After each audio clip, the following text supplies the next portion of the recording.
Hi, Blue Gal. Hey, Driftglass. Today we're taking a trip down memory lane to revisit our second ever episode from 2010. Mm-hmm. We have been considering the fact that No Fair Remembering stuff is on pause. And we miss doing it, really. We do. Yeah, it's fun. It's a challenge, but it's fun. So since I am traveling this week, we thought an excellent way to keep the podcast uninterrupted would be to re-air this time capsule of our political discourse. Ooh. Following this introduction, you'll hear episode 2 of the Professional Left podcast. Jeez. It opens with Junior Dude's voice in 2010, and I can tell you that is pre-puberty, the pre-deepening change of his voice. Mm-hmm. And Junior Dude turns 26 this year. Yeah. So time does fly. I think my voice was changing on that podcast, too. I remember I had a full head of flowing I never hair. knew you when you had a full head of flowing hair. A ponytail. I was like, yeah, whatever. No, that's all a lie. But if you look back at 2010, it's fascinating to reflect on how much and in some ways how little has changed in the intervening years. It's really wild. Mm-hmm. This episode was recorded at a pivotal moment in recent American political history. The Supreme Court, ever heard of him? Had just handed down its landmark Citizens United decision, fundamentally altering and corrupting the landscape for campaign financing and, going 9 steps towards destroying democracy. Right. Meanwhile, the country was mere weeks away from the signing of the Affordable Care Act. Yeah. A piece of legislation that would reshape the healthcare system and lead Republicans to lose their damn minds for the rest of their lives. Mm-hmm. Mm-hmm. Now, listening to our discussion from 14 years ago, and we did listen to it, and it sounds pretty good, you may be struck by the urgency and uncertainty of that moment. Some of the concerns raised have evolved in ways that we couldn't have predicted, while others remain stubbornly present. They're still with us, and they're going to be with us for a very long time. Who knew that Republican House members would be embracing government shutdowns as a tool to endorse freakouts over undocumented immigrants voting 14 years later? Will they ever learn, Blue Gal? Will they ever learn? I don't think so, Driftglass. No sign. But as you tune into this blast from the past, we invite you to consider how have your own... Oh my God, my voice just went gone. See, you're going through puberty, just like David. As you tune into this blast from the past, we invite you to consider, have your own views about politics changed at all since 2010? What predictions came true? And which ones missed the mark? And most importantly, what lessons can we draw from this snapshot of political history to inform our understanding of today's politics? And as the title of this episode asks, how do you keep the political faith? Yeah, is Glenn Greenwald still your hero? Gotta ask. So sit back, relax, and join us for this journey through time. Here's the Professional Left Podcast, Episode 2, originally aired in 2010.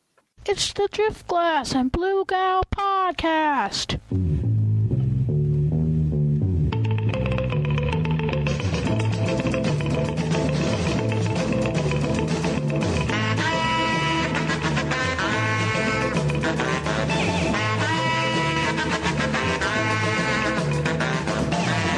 The traffic in the background from where I'm at? Nope.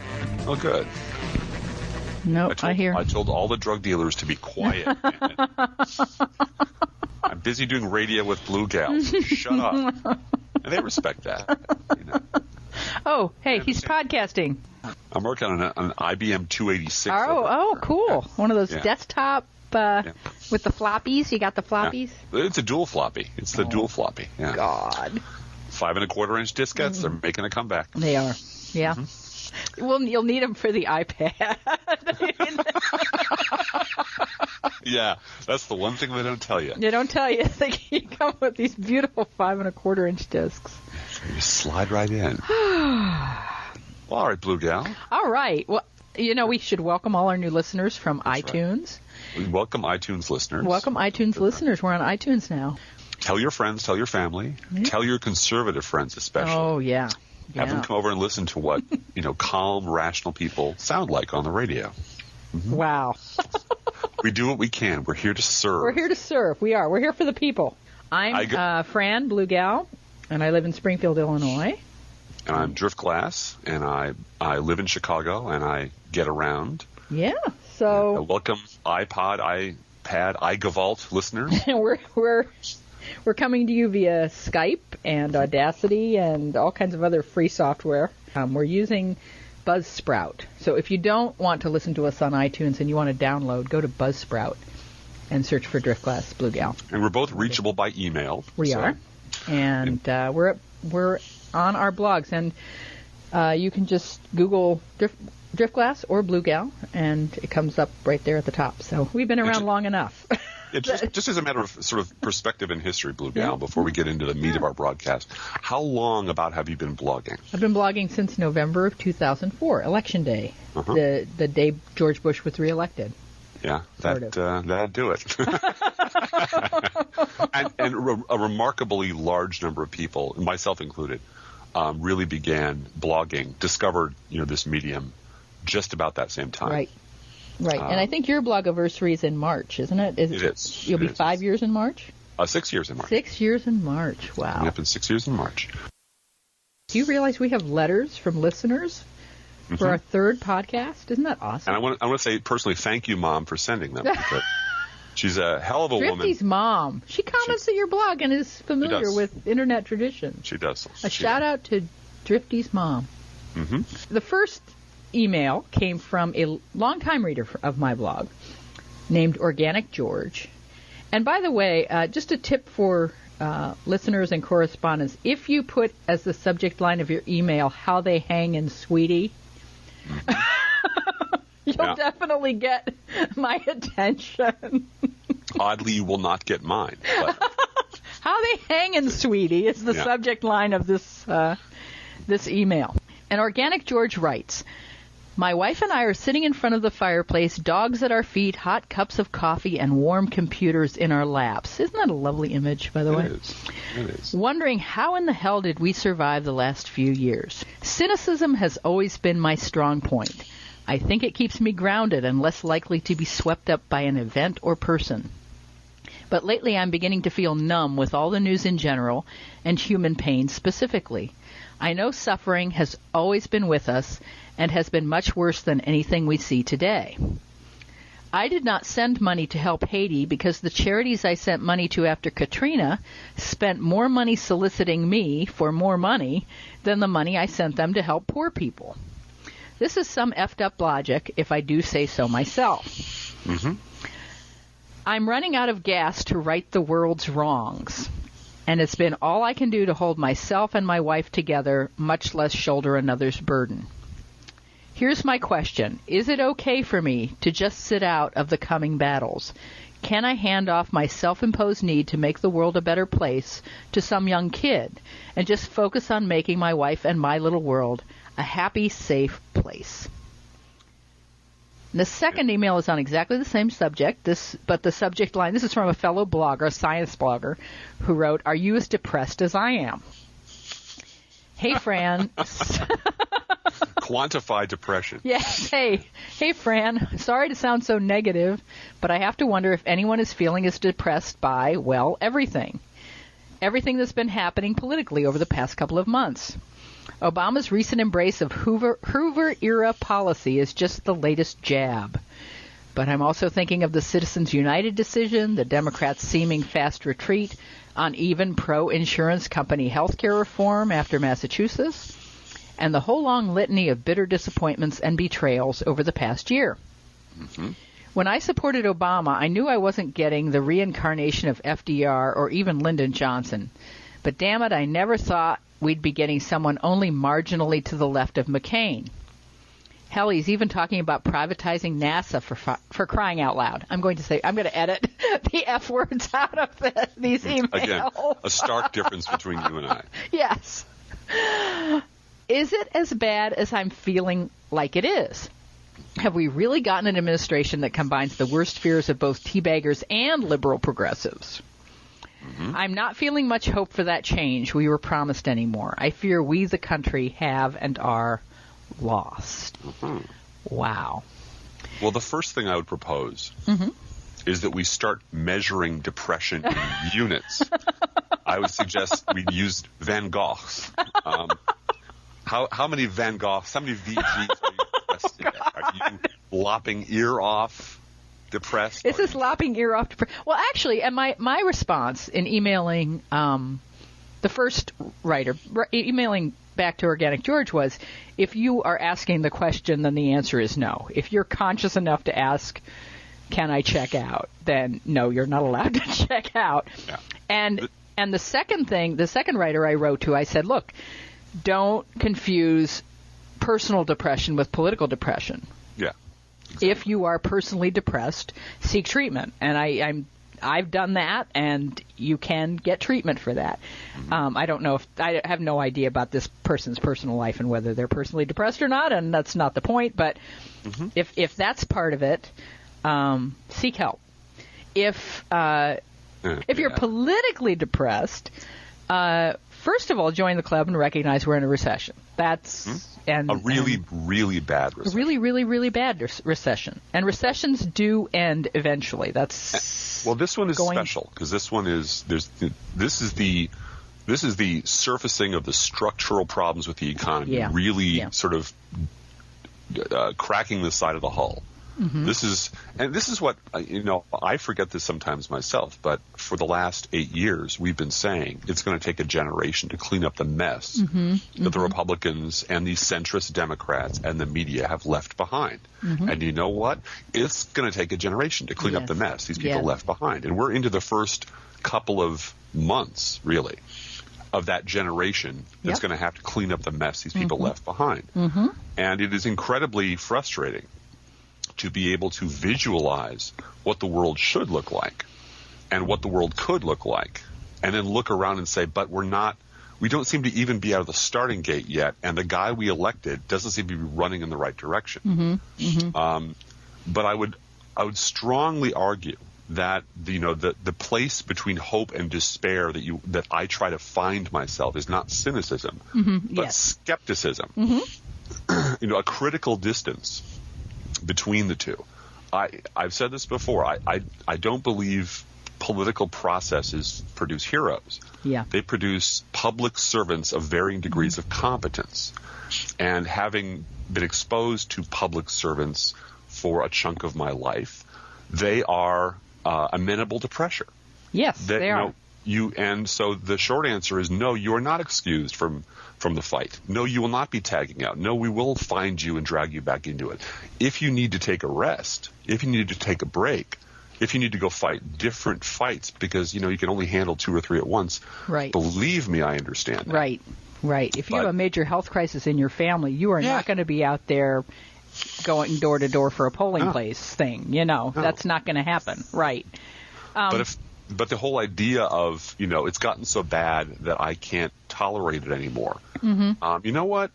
It's been worse. Yes, it has. It has. This country has been in worse shape than it is right now. And in our lifetimes. Yes, in our lifetimes, it's been worse than this. Certainly in the lifetimes of our parents. Yep. I would not trade being who I am now, where this country is now, for being a black man in the South in the 1920s for any amount of money. Those were not the good old days. Right. Or being a tenant farmer in the middle of the Great Depression, watching the entire planet around me just evaporate with nothing available except starvation and wandering and desperation. So things have been worse, but they're bad. They're bad. And it's been a tough year. It's been a tough year not just for all of us in general, but very specifically for progressives. It's been a tough year, and there's been a lot of agitation. And the normal response to agitation is exhaustion, and there is no reason for anyone in the progressive liberal blogosphere to not feel exhausted at this point. Absolutely. That is a normal response to 12 months of agitation. Well, and if you look at the culture, I couldn't agree more.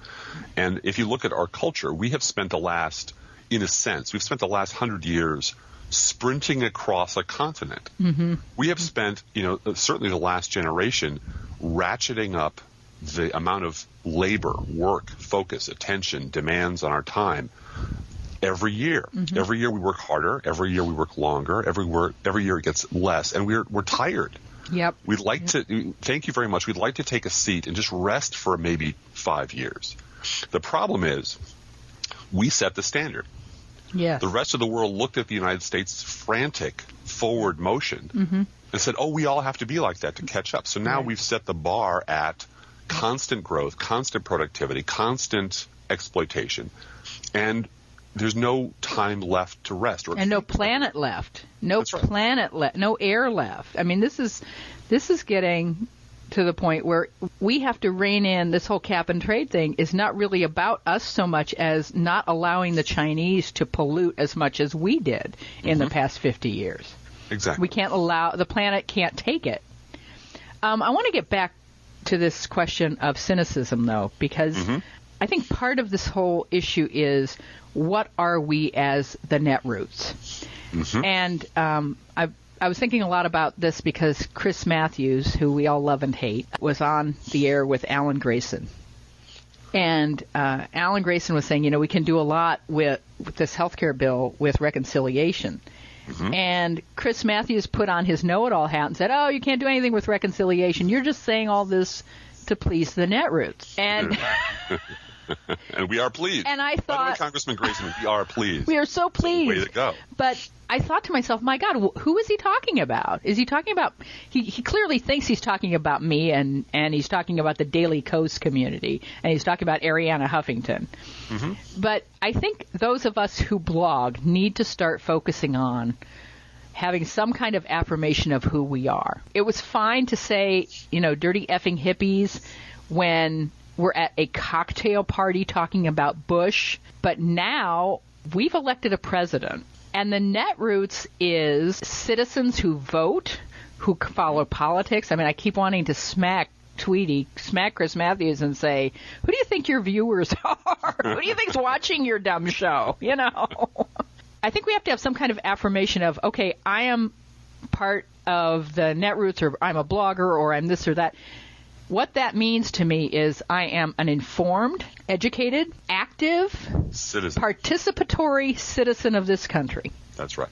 And I have a say at the ballot box, at the blog, at the letters to the editor section of my dying paper, I have a say in all of these places. At the campaigns. At the campaign phone bank, wherever I decide to participate. And my voice matters. My voice really matters because I'm a citizen of this country. I have a say. And I thought about this morning when I was driving my kids to school. Can you type a letter with no spelling mistakes, find a stamp, and mail it to your congressman? If you can do that, you're ahead of 45% of the people in the United States, let alone the rest of the world. Who don't know who their congressman is. Who don't know who their congressman is, right. Who are stunned to learn there are 3 branches of government. Really? What, the Father, the Son, and the... No, yeah, exactly. Jesus, you people, I tell you, you're killing me over here. My congressman is Shimkus, who said we don't have to worry about cap and trade because God will decide when the world is going to end. He said that at a congressional hearing. So, and I know who my congressman is. He's Mr. Coal. He gets... Never mind. He gets all his money from the coal industry. See, my congressperson is Jan Schakowsky. Uh-huh. So, I don't have anything to complain about. You're one of these people who can't sit with a warm laptop on your lap and drink coffee with your dog at your feet. And in my little done. pond, we've already solved all the problems. You have. You're done. Everything's fine. Everybody moved to my neighborhood. All is well. No, but I think that sense of not indignation, because getting addicted to indignation, and if you read what I write, absolutely, I'm pretty ticked off much of the time. I try to leaven it with a lot of humor and a lot of literary references, but I'm ticked off. But it is the sense that something has been taken from me. Yep. That I have a right to have my opinion heard, that my opinion is actually better than someone who doesn't know what the hell they're talking about, and that saying that out loud is empowering. And I think that one of the things getting back to being cynical versus being skeptical and relating it to the last year of the Obama administration, especially the State of the Union address where it capped off, I have real serious problems with this guy. Okay. I see all of his flaws, and if you put down a list of the 10 things he screwed up, I'd probably agree with 9 of them. And number 11 is, why isn't Joe Lieberman's head in a bag? In a bag, yes. Why isn't it being rolled down the aisle? Yeah. Why isn't Obama more angry? I think this is a personality problem, too. It is. But go ahead. I interrupted you. No, but what he did, one of the things he did that has only been noticed on, let's say a few of the blogs I know, is Barack Obama broke the American political prime directive during the State of the Union in a couple of different ways. Really? But the American political prime directive is you're not allowed to blame Republicans for anything. Oh. You're never allowed to say Republicans specifically, and it's their fault that this is broken. And he did say he did refer to the past 8 years. He did refer to the past. He did. He looked backward. You're not allowed to look backwards. How dare he? How dare he look back to the past? You're not allowed to peer into history one day unless it's to sort of bulk up your weird socialist conspiracy theories about. You are allowed to look in the past to praise Ronald Reagan. You are. He was the greatest human being who's ever born. And don't forget that, at the 2012 Republican National Convention, the Reagan tribute is going to be the best ever. It will be. Laser light show. They'll inscribe his face with a laser on the moon. On the moon. Ever. The idea that he did the thing that you're never allowed to do in the media. And I've always felt in a weird way that if you want to understand what's wrong with America, it perversely helps to have come from a family where dad was a drunk. Because you're allowed to notice problems, but you're never allowed to relate them to the person that's causing them. You're never allowed to actually look at them and say, no, the problem is he's bombed off his ass. You're never allowed to say that. You're allowed to say a lot of things. You're allowed to notice the fact that things are broken or falling apart or whatever. But you're never allowed to point your finger at the problem and say, no, the problem is this guy. The problem is the habit you're doing right now. The problem yesterday was the same thing. The problem 5 years ago was the same damn thing. And that's what Obama did. Yep. He, in a very level-voiced, even-handed, calm way, he did in fact say the problems with this country are pointing at the Republicans symbolically. You were those drunk. people. Yeah. Those people screwed this country up. Yep. So don't get up. And that's why they were I believe, so horrified, is that nobody inside the dysfunctional family that is the GOP ever says that. Nobody stands up and say, the problem is we screwed this country up. And to say that out loud in public, that's the worst sin you can commit in a dysfunctional family. Is to air dirty linen out in public. And I give him credit for that, for pointing at the Supreme Court and saying, you guys screwed up, and pointing at the Republicans and said, look, this place was burning and broken when I got here. Right. And those are the two things, really, in American civil life that you're never allowed to say in politics and you're never allowed to say in the media. Well, maybe that's why Giuliani and a couple of these Fox News people had to come out and totally lie about the things that he left out. Because if they had actually talked about the things he did say and tried to address them, they'd have to actually talk about the past 8 years. Well, and it is this weird... Not including 9/11. It's these two realities sort of rubbing up against each other, and one is entirely delusional, based on a completely fictional history, a completely delusional... A completely fictional history of 2 nights ago. Yeah. And which everybody has this consensual agreement that we're all going to forget about, and I've done a couple of posts on this, and there was a wonderful thing that Tom Franks did with Bill Moyers that I would strongly urge everyone that we to talked about last week, actually. Yeah. That is about the Great Forgetting. And you have people who live inside of 1984, live inside an Orwell novel, and you have people on the outside looking at them like, but it's on film. You can't deny it. And they have gotten so used to living in this delusion, this really deeply dysfunctional world, that anytime you poke your finger into it and say, no, that's wrong, no, your facts are incorrect, no, I have it on tape, I have the exact opposite of what you just said on tape, they completely freak out. Because that's the one thing you're never allowed to do. And I will give my president credit for doing that in a public setting, in the most public setting. And really, that had to irritate the hell out of him. It did. And when your entire political philosophy is if we just destroy government enough, then people will stop trusting government and we can turn the whole damn thing over to Exxon or to Halliburton. Yeah. I think that's the part that the libertarians don't understand, which is less government creates a vacuum. Have a government that works and is effective, or it's left to Dick Cheney and Halliburton. Yeah.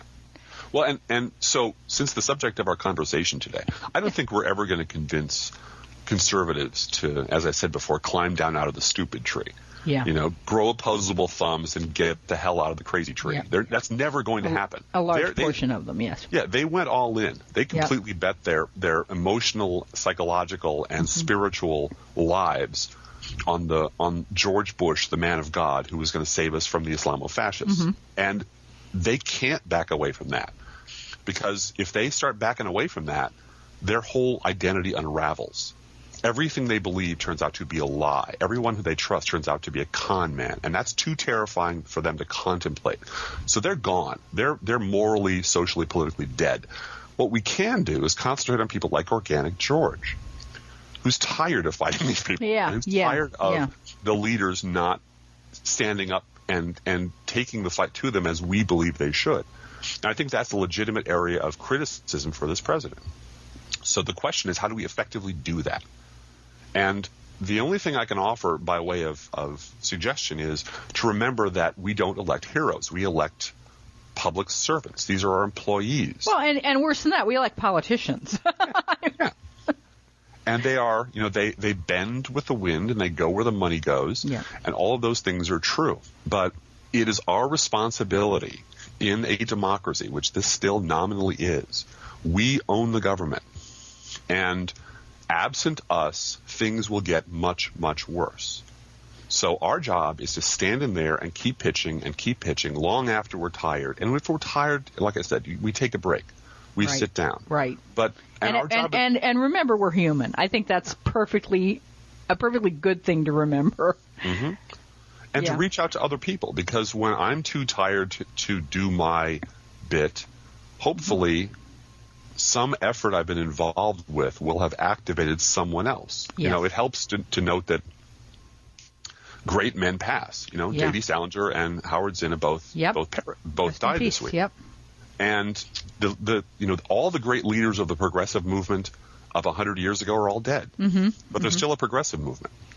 So the question we have to ask ourselves is, how do we adapt and how do we move forward, given the fact that we're human and flawed and we get angry and we have personal tragedies and we get tired and we lose our jobs? And the answer is we build community. There is safety and protection in building community. And I think that gets right back to Blue Gal talking about netroots. Yes, it does. Who are we? What do we do? What a gift is technology for the netroots. We need to be very, very grateful. We do. At no other point in history could the netroots be possible. Yes, and be able to, but it's turning into, as all human institutions do, high school. It's got cliques and factions and personalities intrude, but that's all true at any point in history. Take out a history book, open it to any page, put a finger in there, and you can find people infighting with each other. Yes. And people snarking over stupid, silly shit when the world looked like it was going to come to an end. Yeah, yeah, and that's the other thing, is to not be terribly impressed with the battle royale going on within the netroots. I'm not impressed with it. No. And people for whom this is about them rather than about an issue aren't worth listening to. And that's my personal opinion. There you go. Well, and when the person becomes bigger than the cause. Exactly. Then okay, we all know who we're talking about. Yes, we do. Yes, we do. Actually, we're probably talking about several people, but yes, we know who we're talking about. Trademark. So the question for our depressed and exhausted listeners is, I would ask them to sort of look back over the last 5 years since 2004. Even better yet, go grab your dog-eared copy of Howard Zinn. in honor of the great historian's passing, and look at the struggles that have gone on. If I had a wish genie that I could get to fulfill a wish, if I could wish for one big wish for the progressive blogosphere, it would be, I wish that we all would get over our addiction to needing to be right all the time. And one of the reasons we're so addicted to that is that's all we ever get out of history. You're absolutely 100% right about that. And I'm right to agree with you that you're right about that. But please continue. But, in large part, that's been our only reward throughout history, has been that we've been right.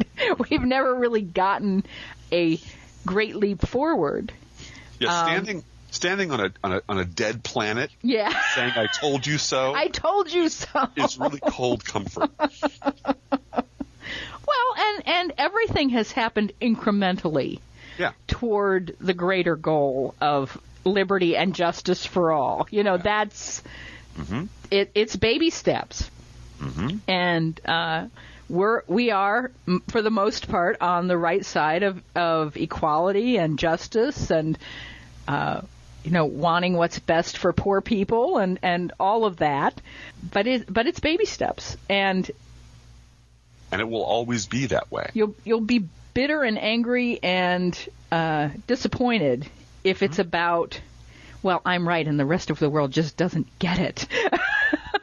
and I think that's something that it's hard when everyone on the left was screaming about Iraq. For example, I think there's a really, really important distinction we have to make for people who are not liberals who might actually stumble across this broadcast. And I like to make this in every venue, which is when the left was screaming about Iraq is this is going to screw us up. It's going to be a disaster. This is a horrible idea. I don't know a single liberal who was dancing with delight over saying that. No. It was the equivalent of trying to take the keys out of the hands of a drunk friend who was about to wreck the car. A drunk child who was about to wreck and ruin my life too. If you kill yourself, my teenage child, I'm going to be miserable for the rest of my life. Please don't do this. Nobody was happy that they were right about George Bush. No. Nobody was happy that they're right about Iraq. Nobody's happy that they're right about all the litany that we all have in our back pockets about everything they're right about. We're tired of being right about those things. Yeah. We would like you to please stop fucking up our country. Yep. We are not overmatched in the arena of ideas. We have very good ideas. We have very good spokespeople. We have our women are hotter, our ideas are better, our men are more handsome, we're more fragrant, and we're better in every way than our conservative counterparts. What do they have? They have money. Yeah. They have lots and lots of resources on which they can draw that we don't have. And that part of the fight is fixable. Yeah. But it has to be fixable by good, wealthy liberals. Well, and I was astonished that this guy O'Keefe, who was arrested this week for the plot to wiretap or whatever he was actually doing in there in the Senator Mary Lander's office, that his defense attorneys in the Acorn case in D.C.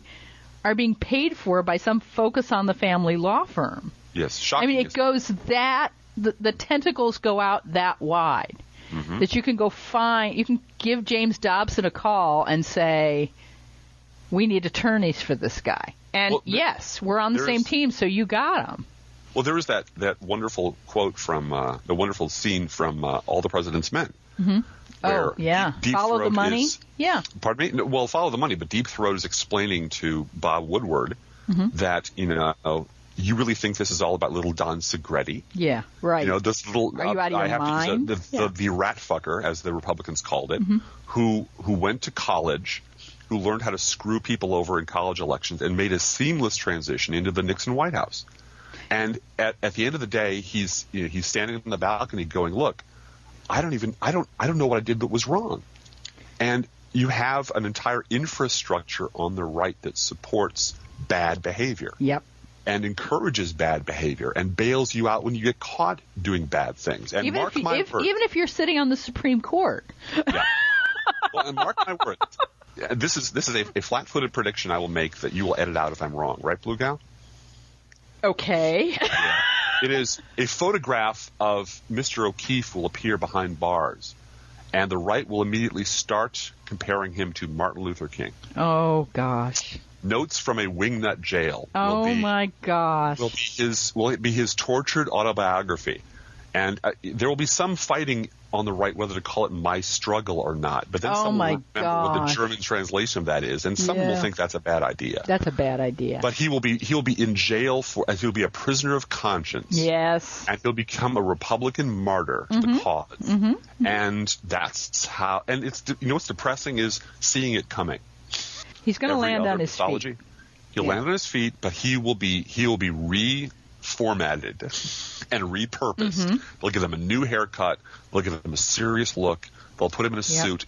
Yep. And it is sick and silly that we are able to write this script, on the fly. Ahead of time on Skype with no notes. We know how this movie ends because it ends the same way every time. Yeah. And the problem with this country, and I really do believe this is, if I had one big wish, it would be there's no one above these people on the credibility food chain. There's no referee in the fight anymore. Yep. There's nobody in the middle saying, no, you're right and you're wrong. There's no Walter Cronkite. There's no most trusted, other than Jon Stewart. There's no trusted man in America who can point his finger at somebody behaving badly and saying you're behaving badly. And Jon Stewart, it's really interesting. He's been doing that to the left, which is great, and saying, look, Keith Olbermann, you're going over the line here. This is just getting too much. And, when everyone in the King's Court has gone completely nuts, it's the jester who stands up and says, wait a minute. Well, this is not how we behave reasonably. No. And as the heading of my post from yesterday says, when yesterday is exiled, memory is rebellion. Yes. And it really is. I mean, the act when everyone is struggling so hard to forget the past, demanding that you forget the past and stop talking about the past, the mere act of remembering things is a revolutionary act. Is such an incredibly revolutionary, almost treasonable thing to do. What a tribute to Howard Zinn again. I'll say it again. Our position as liberals is not so weak that we need to be afraid of criticizing it. We're allowed to criticize the president. We're demanded. Our conscience demands that we criticize people in power. Absolutely. And now we're in power. And we are doing, being cynical and being bitter and being disappointed are all the signs of a conscientious citizen. Absolutely. Who's trying to reconcile what they thought they were getting with what they got. You just have to keep insisting that you as a citizen have a goddamn right to expect better from your government based on your values and beliefs. And where those two things are out of sync, they're supposed to move to make you happy, not the other way around. And because you are the voter and the citizen. And it's your country, man. It's our. Who's in charge of this mess? Right. We are. This is democracy. Hello. I'm in charge of this? Yes, you are, pal. Yes, you are. Yes, you are. You, me, and the little man behind the tree. We're all in charge of this mess. And I want to say, I do know that the writer of the science blogger who wrote me about Are You as Depressed as I Am, he's also an atheist blogger. And I have a lot of great friends who are atheist bloggers. Met them through Blog Against Theocracy. Some of your best friends are atheist blue. Well, I didn't mean it that way. But really, I organize Blog Against Theocracy every Easter weekend and believe very seriously in the separation of church and state. But as I said to this guy, my response to him via email was that the serenity prayer works even if you leave God out of it. Grant me the serenity to accept the things I cannot change, courage to change the things I can, and the wisdom to know the difference. It doesn't have to be a prayer to any imaginary deity in the sky. To just wish for the serenity to accept the things I can't change, courage to change the things I can, and the wisdom to know the difference. And there's more to that prayer. A lot of it is Jesus stuff. Sure. But I'd like to add the part of it that Niebuhr put in that we forget, that doesn't wind up on the trivet, which is the next part of that is... You're just throwing your education around. You're just tossing that stuff around, huh? I am just tossing it out there. It's hot. That's all I can say. You keep saying that. The smart girls As my ex-husband always said, intelligence is an aphrodisiac. Yes. So you got on with your Niebuhr and your bad self, Well, and the proper use of trivet, by the way. the section after that, the wisdom to know the difference. The next sentence of that is living one day at a time, enjoying one moment at a time, accepting hardship as the pathway to peace. It's going to be tough, folks. It is. Well, it's already been tough. Yeah. And we there's something that I think Murrow said about we're not a cowardly people. No. We're not a frightened people. We come from hardy stock. Yep. We're tough bastards. Survivors. Our ancestors, all of our ancestors, put up with a lot of shit to make sure we were alive on this planet right now. Right. And it's Absolutely. our responsibility to pass along a marginally better world to the next generation than we got them from our parents, because that is the responsibility of being a human being in this world. And Amen. And it's part of the prayer. The last part of the wisdom to know the difference. That is so important. Yep. Because that is that very delicate balance between skepticism and cynicism. The cynic And between hope and despair as well. Yeah. You have to understand what's realistically possible. Yep. And don't accept it when people say that can't be done. But also you have to understand that some things are harder than others, and some things take time, and some things are going to take another 5 years. So Remember, they're going to take another 500 years. We don't know. Yeah. And if there were immediate gratification is one of our bailiwicks, actually. I think we should have ended this on your recitation of Niebuhr's addition to the Serenity Prayer, because that was an awesome place to end. But now I'm screwed, because now I'm wandering around in the wilderness trying to top that. And there's no way I'm going to do that. That's not going to happen. Oh, and a big shout out to Bill in Exile. We want to. We should explain who Bill in Exile is. Bill in Exile is a gay male site who does really hardcore pictures of gay men. Yeah. You do not go over there lightly, but he's also a really good writer. He's a wonderful writer on politics. We both love reading him. Yeah, he's real insightful. And I'm not going to talk about the naked boy pictures he has over there and whether I've looked at them or not. No. He, and I go over there. I only read it for the article. We only read it for the political articles, Bill. He's that site. I know nothing about this guy other than what he has on his byline and the rest of his site. Yep. But you find smart people. This is about building community. You find smart people everywhere. You find fellow travelers everywhere. Everywhere. And by the way, Bill in Exile, the author of Bill in Exile is a guy named Scott, not Bill. Yes. But he gave us a major shout out at his blog. And commanded his legions. His legions. Let's just say legion. We'll leave it at that. To come over and listen to us. And we appreciate the props. So we've been talking about, Christians and religious people versus atheists. Let's talk about the gay pornographers versus everybody else. Mm-hmm. And so we love atheists and we love gay pornographers, gay Christian pornographers out there. Shout out to you too. If you ever want to know what a big tent looks like, exactly, it's this. But this is what the left looks like. This is what the left looks like. Looks like America. God bless America. Shout out to Team America.